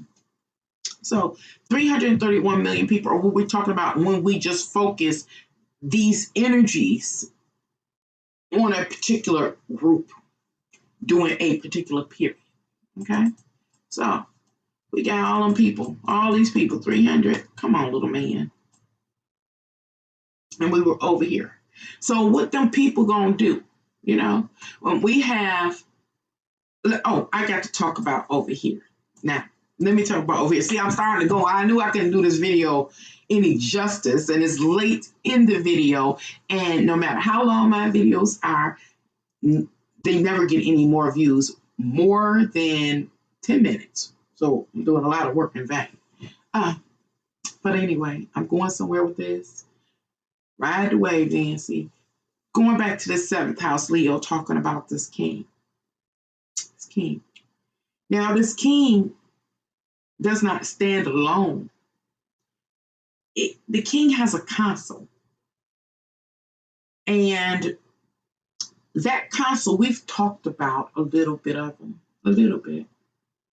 We've talked about the 15 different branches of government that is part of the king's official console, I would say. We've also talked about law enforcement, and most recently, I did a live stream not too long ago on the Milgram experiment, in which I talked about law enforcement. That's a part of the king's console, official console. And I talked about, when the new year of 2018 came in, I made a video entitled Kiss the Headbanger's Ass. Well, we are here. We are here. As those law officials and that Milgram experiment, that Milgram experiment was executed. What do you call it? Scientific experimentation on this part of the king's console. King. Who will the king be in relationship to the United States? See, we don't look at kinghood or kingship when it comes to United States leadership, but it's one and the same. One and the same. Anywho, so I just wanted to point that out. Where the silhouette of the figure stands represents the king and all the terms and conditions he's discussing and or debating in relationship to, with all his counsel there backing him to the people, the 331 million people in the United States. That was the estimated findings for 2019 census. I got a lot of research and stuff here and receipts and citations in here, but that's for a channel that's growing. I can see that I'm, being saw. I can't go through all of that if I'm not being seen. So even if they strike my channel, what they've been doing, there's another thing going behind my scenes and my mundane reality. The stuff YouTube doing behind the scenes to me. But okay. I'm going somewhere with this, one way or another. So, all right, I'm going to move this little figure back over here where I left off at. I'm almost done. If you can ride the wave with me and comprehend what I've been saying as I move through and interpret these various sales in this astrological chart, you are doing well. Ponder it a little bit. Maybe you'll gain some clarity on what I was trying to say. I'm come back and be a little more clear when I put all the information in or present it or parallel it to reality, our reality. Anywho, so now we have the little shadow figure in this eighth house of Libra. And where Libra represents again, here's the contract. Libra is the contract. And now we have the eighth house. And the eighth house is the hidden. It's the other. It's the other's emotional response to a person's demands. And in this case, who demands are they? It's the king's demands. This is what I'm saying going to happen. This is my political platform. This is my, what they call it, policies. This is what I'm saying. This is what I'm going to do with my power. And this is what I'm expecting you to do as a citizen in the kingdom of, in this case, the United States, as an example. And so the eighth house, Libra eighth house represents the other parties, that 30, 60, 90, 120, okay. The interaction between all parties involved. That's what it represents. And then we have a Venus 22, 46. 22, what is it? Sagittarius. Okay. Now, Venus represents when we find a balance, when we understand what's on the table and what's at stake, and we abide by all the terms and conditions, and it's going smoothly. We're harmony. We get peace. We live beautiful lives or harmonic lives, harmonious lives, existence. Ain't got to be no war when Venus is in a positive place. Anywho, it says Venus 2246 is Sagittarius. Now, remember, Sagittarius represents the philosophies, the doctrine, the understanding. These are the details about what's really going to take place. Higher understanding. And this is one of the places that I want to go over the next few days, or it have to be in the next few days, not weeks, because election coming up. Excuse me, talking, y'all. Put ear in me while I'm running my mouth. And so it's understanding the details. I don't want to go on deep. I want to focus it. Oh, it's hard. It's hard. Because right here is where we're talking about what's really taking place. What's really going on. What's really taking place. It is the, what do they call it? The gears in the machine or something like that. What's really taking place. It's so much that's going on. I understand why most of us, the majority, are not comprehending, not perceiving. Number one, we're not even perceiving what's taking place. And if we can't perceive it, then we can't comprehend what actually is going on. But this Libra in the eighth house with Venus at 22 plus degrees brings us into understanding, the knowing, the revelation. Remember, it's a revelation. It brings us into the knowing, the details that we are required to abide by in order to have basically peace. So either you do it and get peace, or you don't do it and you have a hard time, or war, or you without the, what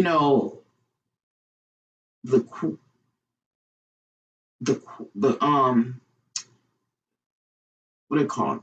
The things that you want to be secure and stable. It's either you agree to it. Yeah, I'm gonna give you a great example of a statement. It's my way or the highway. Not to say that's exactly what that means, but that is a part of what is that? This means in this box where my little silhouetted figure is. In my way or the highway. So if you go with what I'm saying as the leader, if you're in agreement, if you do it, it's all good. But if you don't, then might be some rough terrain, some obstacles we may have to overcome. Somebody may be without what they need, but it gets really, really good.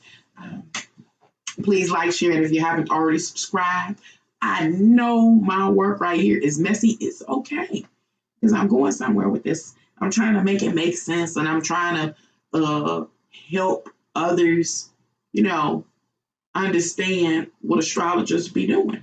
How do we predict certain things when we're capable of predicting it? This is a prime example. Anywho, everything I talked about in this video makes sense. It's relevant. What time is it? 4:48 in the morning. Okay. What am I doing? It's always a complication with this crap. Okay. Let's see. Now let me see if I can move my little blue figure. The next blue figure, the figure has been moved to the next a sale or house. It is this particular sale or square represents the 9th and 10th house. The 9th house and 10th house is like a bridge, bridged energies. We have beliefs and philosophies, a higher understanding of states of consciousness and awareness. And the 10th house represents a public presentation of it. It's like a statement to go with this. If you know better, you do better. 9th and 10th house. If you know better, you do better. If you knew what was taking place, you would play other certain roles in your life. I say you would have chosen a better role in your life, like that. How can I say that? An example is some people just like have this natural knowing to go in a particular field, to become a particular, professional. They know that if they're that professional, the impact or influence they can have in the world. And that's what the 9th, 10th house coming together represents to me. The ME is an abbreviation for the planet Mercury. Mercury represents communications, ideas, thoughts, comments, and things like that. I just saying something about comments. I can't remember. I really can't remember what it was, and I should have paid that some attention. Anyway, it's at 5 degrees 46, which is Gemini. Remember Gemini, we talked about being a product of your environment. Being a product of your environment. Only through your development do you become conscious enough to know the importance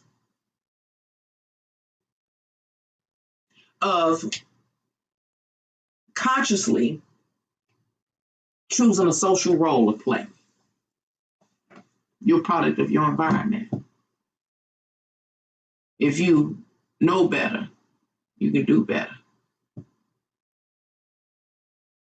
How can I say that a different way?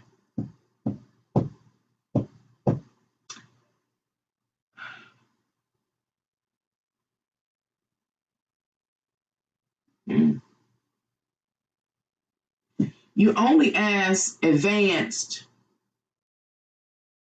as you have been formulated to be. Meaning your thought pattern and your ability to think deep, to comprehend, to perceive, first perceive and comprehend has been formulated. There are people that have been privileged to be, we can say, awakened, to become aware, to have the opportunity to advance their understanding, their knowledge base, their awareness about this whole chess game called life, about this whole world and its world and the constructs. And when a person has that awareness, whether it's an innate part of them and or what they are formed by their, what they call it, predecessors. Is that what the word is? Can't think which way to go. Might be the wrong term.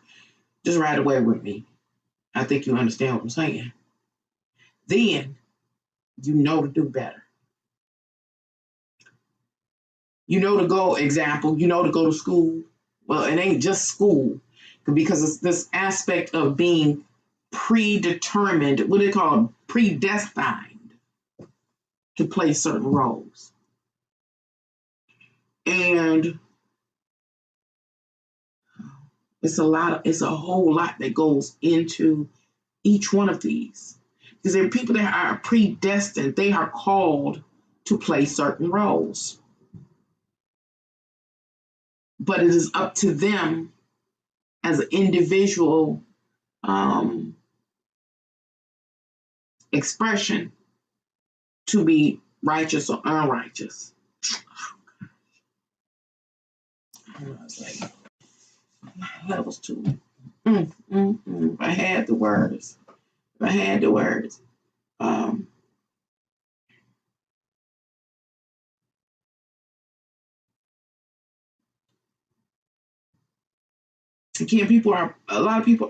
most people are predestined or it's been predetermined based on their upbringing and their ancestry and their karmic debt to play certain roles. And oh gosh, what is it called? I'll give an example, so I won't stick here too long. Let's talk about what they call it, the Queen, Britain, and all that. The Queen's family, the whole thing, every member that has ever come into existence in their bloodline. See, they were already predestined to be exposed to realities, the truth. Just because, like the family they were born in. And because they knew these truths, they knew what to do. Everything was already set up for them. Another example is like Henry Ford and his family, a legacy. They came up born from a particular bloodline, therefore having access to vital information about this world and the reality and the constructs and future plans and just advancements in science and technology and engineering. All these things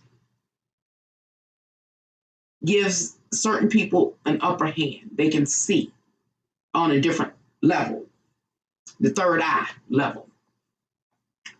And because they have that awareness, they know where to position themselves to play vital roles in the future development that will occur in this world. They have certain skills and talents that they know how to focus on and develop. Like with Henry Ford, they focused on the automotive industry as far as we know, on a mundane level. But in reality, Henry Ford and his family and his colleagues, they focused on science, engineering, and technology.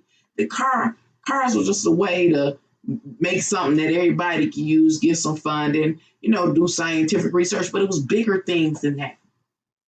That's this house down here. Yeah, down here that I'm talking about. And again, complexity, because everybody want to focus on themselves. Yes, this includes you. But where are you at in this stratification system? It's a stratification system. I know a lot. I'm not great at talking, reading these things. Why? Because I haven't had the investments that like the Henry Ford kids had, or whomever had, or queens, grandkids. I haven't had all that invested in me. I didn't get, what they call it, the advantage. I wasn't born with a silver spoon in my mouth. So all of that has been a hindrance to my evolution and to my awakening and becoming awakened, becoming aware, becoming a conscious. So that's a reality relative to a lot of us. We weren't born with a silver spoon in our mouths. So our awareness, the ninth house of Sagittarius, about what's really taking place has been limited and is just now starting to expand. And there's a reason, y'all. Oh, if you made it to this, please come back. Even if I don't be making no sense, just ask me some questions and I'll try to clarify. Even if I have to make individual videos to clarify. Because I'm going somewhere with this. I'm just trying to lay a foundation again to help you see how I study the astrological energies that are scheduled to occur. So you can see how a person moves from interpreting these charts to foreseeing what is to occur. Okay, and what actual mechanisms are playing behind the scene. Okay, so as I was saying, most of us are not on that level, like Henry Ford kids and whoever else, the Queen's grandkids and stuff like that. We are a product of our environment. So based on what we've come to know, based on the opportunities allotted to us as generalized lay people, men and women, we have become who we are. When I say become who we are, whether you are a high school dropout, whether you are a nurse, whether you are a nurse's assistant, whether you work in a foster care system, what do you call that?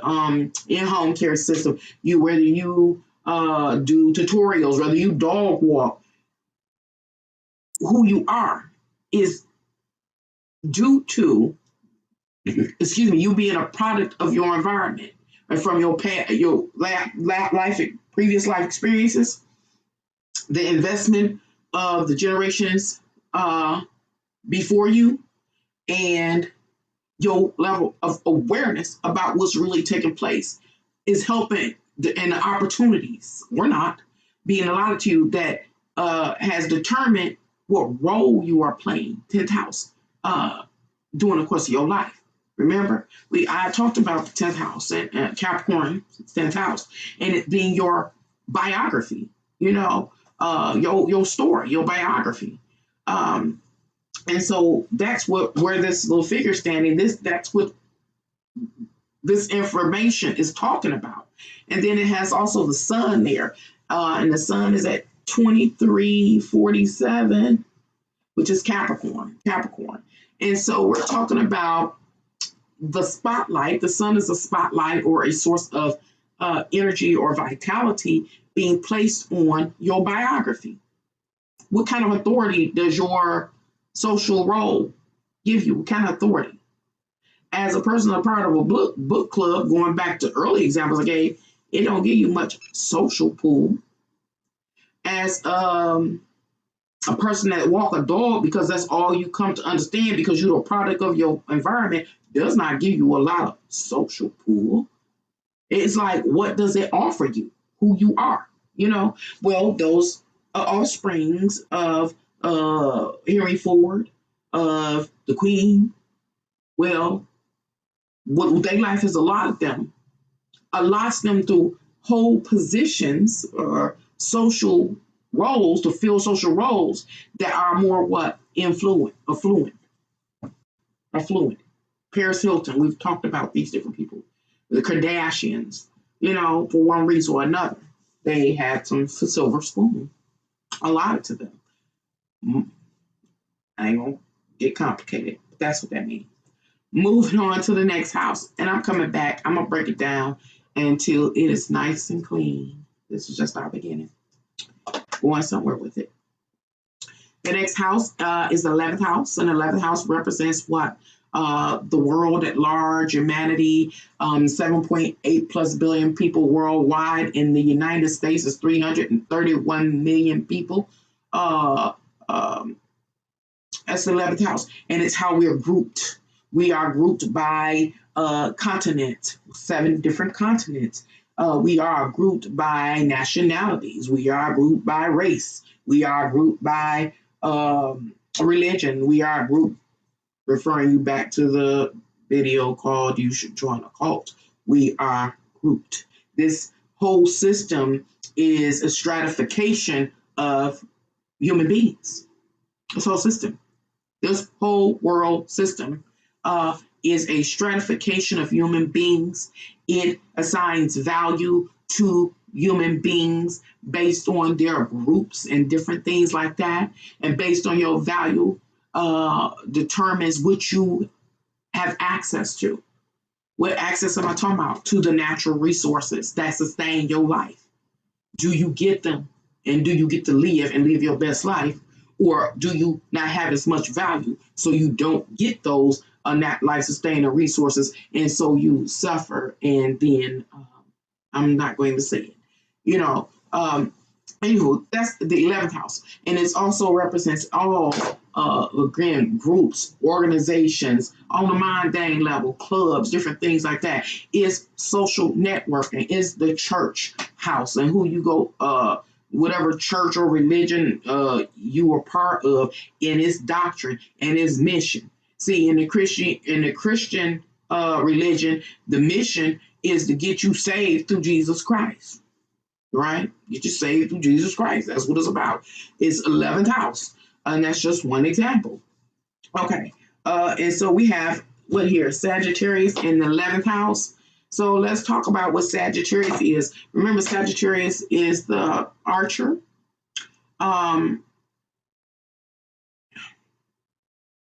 I'll be trying to go into detail, make it as much sense. So Sagittarius, the archer, the adventurer. Adventuring into, an example, any given social network. Exploring life. Exploring life. Some of us start exploring life and starting to make this theme make sense from the bottom. And other folks like the queens, grandkids, and the hearing forward kids, they get to start up at a higher level of awareness and or consciousness because of their affiliations. They're affiliated with, example, Ford family and all their associates. They're affiliated with the queen and all her associates. So they are exposed to a lot more. They have the silver spoon in their mouth, where most people in the world's population do not. And so it's that foundation in which you start from, which you've grown from. And not only where you come from, is where you have developed to at this point in time in the history of humanity, when this revelation is going to occur. Hope it makes sense. Anywho, what is here? We have the MO, which is an abbreviation for the planet or the satellite, the moon. And the moon represents our feelings and our emotions. It's our emotional intelligence, and it's in Aries. And Aries represents what? Being aggressive, active, forward-moving, militant, a leader. A leader. And then we have the KE, which is an abbreviation for Ketu. And Ketu, to me, this has been one that's been kind of hard for me to understand, but we are in a realm in which we are experiencing both physical and spirit. And the 2 represents the spirit part. Most of us, the majority of us, I think, here in this world, we don't really grasp the spiritual aspect of our existence. We understand mostly physical part of the physicality. And so it is this lack of clarity that exists about, like, if we're actually, as a, in the physical or like the spirit, are we obtaining or are we experiencing spirituality yet? That's what Katu means. Are we there yet?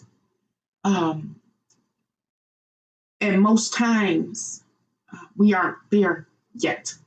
And so we try to revert back to or fall upon on or depend on physicality because we understand that more. I'll try to make it make sense in a minute. Okay. Anyway, under the Katu or the KE is 20 degrees 4. 20 degrees 4 is going back to Sagittarius, or is Sagittarius, which talks about these philosophies, these understandings that we come up with. We are, most of us, the majority of us, throughout the whole world, are dependent upon the understandings that we've gained in our lives, the physical worldly understandings. All the stuff I'm trying to break up, is it spirituality? What I'm talking about is not spirituality. You know, all of this is not spirituality. And so, actually,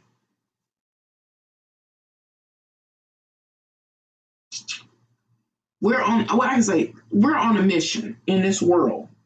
Why we exist here? We're on a mission to be one with spirit again. Because, like I said, we're on a mission to be one with spirit again. But we just don't know how. We just don't know how. And so all of these experiences that we're having that are scheduled to unfold and will soon begin to unfold is another step to us getting spiritual, being spirit again. And so it's this process that takes place basically where we have, what's the statement? We have done all that we can do. We have come to understand every aspect we could possibly understand to the extent that we can understand it, and we have moved to execute our understanding, our level of clarity. But even though we've done these things, whatever these things are that we have come to understand and implement,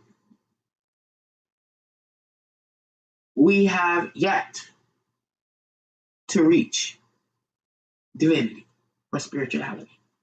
And that's what it talks about, is that this journey. They talk about the hero's journey right there. And then the hero's journey is the antagonist, the protagonist, all those kind of things. And so it's talking about that and how we're being educated. I've stated this, something like this in times past, that we have been improperly influenced and miseducated. And so we're going through a process of being re-educated for the purpose of ascending back to the all. That's what it is. Something like that. But I'll pull that into physicality at another day. And last but not least, after 2 hours and 10 minutes, is the 12th house of Capricorn. So the 12th house represents the final outcome, what ends up happening to us as a direct result of all that has transpired. we are ultimately seeking what to become spirit, to be one with spirit. That's the ultimate thing. That's what we don't understand. We're trying to figure that out as we have this earthly experience. But what are we doing in the physical realms? As we ain't breaking through that barrier to get to divinity and to spirit and to all knowing consciousness. We're not getting there yet. What's happening here in the physical? What's happening here in the physical? Capricorn represents who we are, who we have been either manipulated into being or allowed ourselves to become. Jupiter represents one's level of awareness, where your consciousness and awareness has expanded to, where you're awakened to, that whatever level it is, where you're awakened to. And that is the 23 degrees 20, which is as Capricorn. Who you truly are, your level of enlightenment, whatever level it is at, is physically, it is represented it is manifested into who you are, your bio, the works that you'll do, your representation and status, and things like that. Your true level of understanding. How can I say this? Let's say hypothetically we got it. We can understand why we're here, and we break through into consciousness, into spirit, and being one with God, all, however you like to label it, and we understood. Who we would be is a particular type of being, very unique being, very specific to that state of awareness and consciousness. Even if we were still in physical form, everything that we would do would represent that state of enlightenment, of consciousness. It would show, your awareness would show, because there are certain things that you would do, and other things you wouldn't even phantom doing. It wouldn't even be a possibility to you. That's if we got it. But because we haven't been successful to make it to that level, to have that breakthrough, we still are. And who we are, our understanding of everything is manifested in our physical form and the works that we do and the things that we uphold, that we create, that we bring into existence. I refer you back to creating a video, something out of nothing. So creating something out of nothing. That's it, yeah, creating something out of nothing. And then we also have Saturn, and it's at 27 degrees 8. 27.8 is, I can't see. 27.8 is Pisces, the final outcome. The final outcome. And so when we start talking about SA, which is abbreviation for the planet Saturn, we're talking about our outcome, what actually ends up really manifesting and really being our reality after everything is said and done, is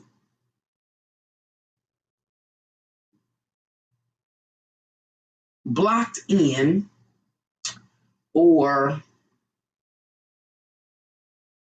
is formed. It has been developed as a direct result to who we are. We truly are. That's to say, we haven't reached the spiritual level of enlightenment. And so whatever ends up manifesting has been determined by who we are and the works that we do with our hands and with our minds.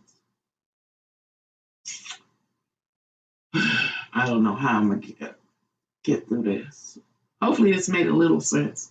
I'm going to watch it again. And I got more information to actually taking place here on YouTube with my channel. I got more understanding. I know that. But this message is, I would like to have somebody to talk to. I got to learn to truly 100% talk to myself and talk to myself out loud in order to create a reasonable video.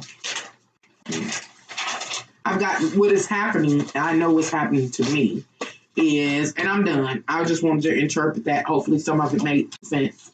I'm coming back. This is just step one, phase one. But what I realized is that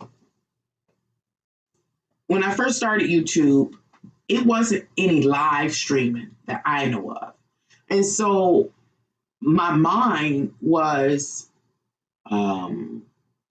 framed in a way that I knew that I would have to create content as if I had to create content with just me, sharing that content without an audience. And so my mind allowed me at the time to make the adjustment for the absence of an audience. And the videos came out really, really nice, which made it seem like I was engaging an audience when at the time period that I was creating a video, I wasn't, you know. And my mind has changed. It's been reprogrammed since these live streams have started, because I've gotten used to literally interacting and engaging with others while I'm sharing. And so that's why I see where my frustration is developing from and being sustained from that aspect of now I have the absence of an audience again. And so I have to recalibrate my mind in order to be able to, adjust for the absence of an audience, knowing that later on, after my content is published, I will be engaging an audience. You know what I'm saying? Yeah, another little magic trick. I see it. Okay, so I'm gonna try to stop complaining and get to being busy, because there's some messages here that I think can be help us see clearer what's really on the table, especially here in the United States relative to the election. Election, and I ain't trying to tell nobody who to vote for, but I think we'll get to see and understand what's really, really taking place here. And this tells us, this astrological chart tells us what's actually taking place. So we're not in the blind. The powers that be, I don't know, maybe that's why astrology is more prevalent now. Maybe they had to tell us so that we can't say that we didn't know. We didn't know what was going on behind the scenes. Exactly what was going on behind the scenes. It'll make sense if you follow these next few videos. I think I might try to make one. I want to make it. I said I was going to go back to making videos the way I used to make them when I first started before the live. So I won't anticipate an audience. Just share, knowing that audience comes later. But something's happened there as well when I just try to make a video. It takes 1 hour I'll say this. I made a 45-minute video. I don't know if it might have been 45 minutes where I read the tarot cards for a set of elements, tarot reading for element. And the video might have been about 45 minutes. It took 1 hour for it to upload to YouTube. Then it took another 45 minutes to an hour for them to clear it. After all of that, I got 32 views. 2 hours, not making it 1 hour, uploading it an hour, their review hour, 3 hours, 32 viewers. So that doesn't make any sense because what I'm going to be talking about is going to be deep. And I need to know I can get in touch with more than 32 people. I got to know that. And this here, since this live has begun, I'm currently on 0 viewers. Makes sense. That's where it usually is. It starts with 1. I'm to the point I don't even know if the 1 viewer is actually me. And there's no other viewers. And I'll be on here, y'all know, 3-4 hours at a time.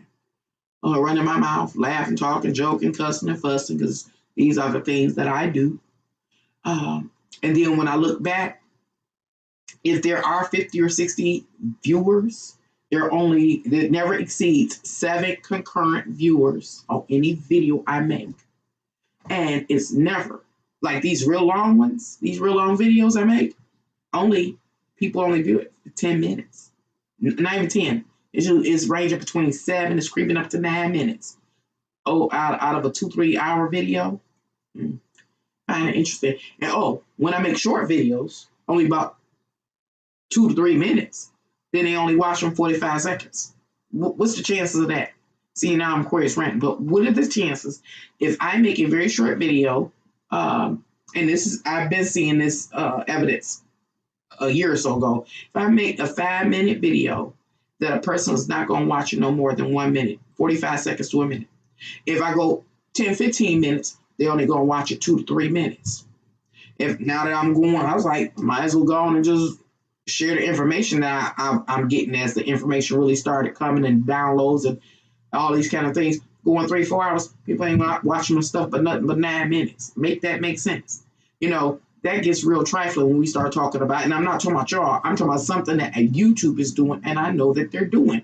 Anytime a person doesn't watch a 5-minute video, come on now, 5-minute video, and I'm only getting 45 seconds out of a 5-minute video. It's something to YouTube. I'm going to go, I hope there's another platform out here. I am going to go look at that, because I seen somebody on that, I don't even know what it is, called Periscope. I've seen that before. And so I got the Warrior just suggested it to me. And so I'm going to go look and see if I can figure out how to use Periscope. But that's my thing. Even if I go over to Periscope, I don't have a following, and my, I'm not understanding my subscription. As I've stated over and over again, because I've been irritated, I got up to 8,000 subscribers. In the last year and a half, YouTube is slowly chiseled away at my subscribership, so it's down to 7,400. So if I'm only getting 50 to 60 views per video out of 7,000 subscribers, that doesn't even go. If I make, check me out, y'all, if I make a video for every single zodiac sign, that's 12 zodiac signs doing tarot reading, I'm only getting 30 to 50 views on each of those 12, if I'm lucky. I got over 7,000 subscribers. Make this make sense. Then, if I say, okay, well, I'm not going to do all that work and make 12 individual videos, I'm going to break it down in 4 videos covering 3 zodiac signs by the element: earth, air, fire, and water. When I do that, I still only get 30 views. 30 to 50 views over them 4 videos. Make it make sense. But I got still over 7,000 subscribers. That don't make no sense. Comments. The only comments, oh yeah, YouTube, y'all ain't gonna like, y'all gonna totally do what y'all did in the past and have people where they couldn't even find me before when people started emailing me. and stuff, that after all this time, what was I gonna say? Because YouTube, I'm tired of you. 7,400 subscribers and getting a maximum. Oh, I was say about the people that have been loyal and faithful to me. How dare you, YouTube, cut my communications off with those that really support me? There is at least a dozen people, just short of a dozen people, that have supported me as far as commenting, sending emails with information in it, financially, maybe about 9 or 10 people. And y'all know who y'all are. They didn't totally separated me from y'all. That to me, that's crazy. Other than y'all, literally, just that, them few. I don't even get comments. 7,400 subscribers in 2 years. Other than y'all, I ain't got comments. Make this make sense, YouTube. Make it make sense. Again, y'all cut me down so that I can't even get paid over a whole year. YouTube, I done watched you. People did super chat. I was keeping track. I never got that money. For real. I mean, a lot of things y'all doing, I don't understand why it's focused here on my channel. I done looked over everything, and I don't know what else can be done. I haven't made any changes from the moment when my channel hit, the 8,000 subscribers, and I was getting views on my videos, for real live views on my videos, to now, where it's nothing. That's freaking ridiculous. Anywho, I'm cussing and complaining because y'all know that's what I do. I get frustrated and upset, and I'm not upset right now. I'm just looking at all the facts, seeing where I'm going, having to accept what is taking place, and figuring out if there's an alternative that I could tap into. But then again, I'm starting all over from scratch. That's what all that rambling ranting was about. I'm starting over from scratch as far as getting subscribers, because what I'm saying is, even if I make a video and say, hey, subscribers, I'm over here on this new platform. I'm over here at this new platform. Come over here and sign up. Yada, yada, yada. Only 50 people watching the video. So where did my question is, where did these 7,000 people come from? Who are these over 7,000 people? Now, in the beginning, I was really keeping up with the people, and I would talk back and forth to the people. So a lot of the people, all 7,000, I know are real. I know they're real. Interact with them, emails, all kind of stuff. Am I just sitting idly in their subscription section? Because if I'm reading the room, right, so to say, on YouTube, when I go down, look down the subscriptions, I can see how many people that they're subscribed to. And it's not like I could be lost in some of them. They only got one, they only subscribed 1 or 2 people, a dozen people. Some people a lot, some people not. So I can't just be lost. And then we're talking about if a person is inactive for so long, it seems like it would drop them or me from their list or something. Something's not right. Something 100% ain't right. But that's a part of the power that the powers that be have, is that the general public don't know their operating systems and how they control all of these things. Everybody talking about algorithms. It goes deeper than algorithms. And I know that's the case, especially after the email I got yesterday, which they keep coming after me about this one video, and as if this one video is perverse, and because of its title. And if I say the title, they'll probably flag this one. And it's just a term. And I talked about it's just a term that I use literally one word. And it has, since I made it has continued to get views, but I know most people are not viewing it because viewing it and getting what they hope to view. I say that. And so it has continued to get a couple of views here and there just from the term. But that same title, that term, that one word that I use, have YouTube making it where I can't have it, what do you call it, monetized.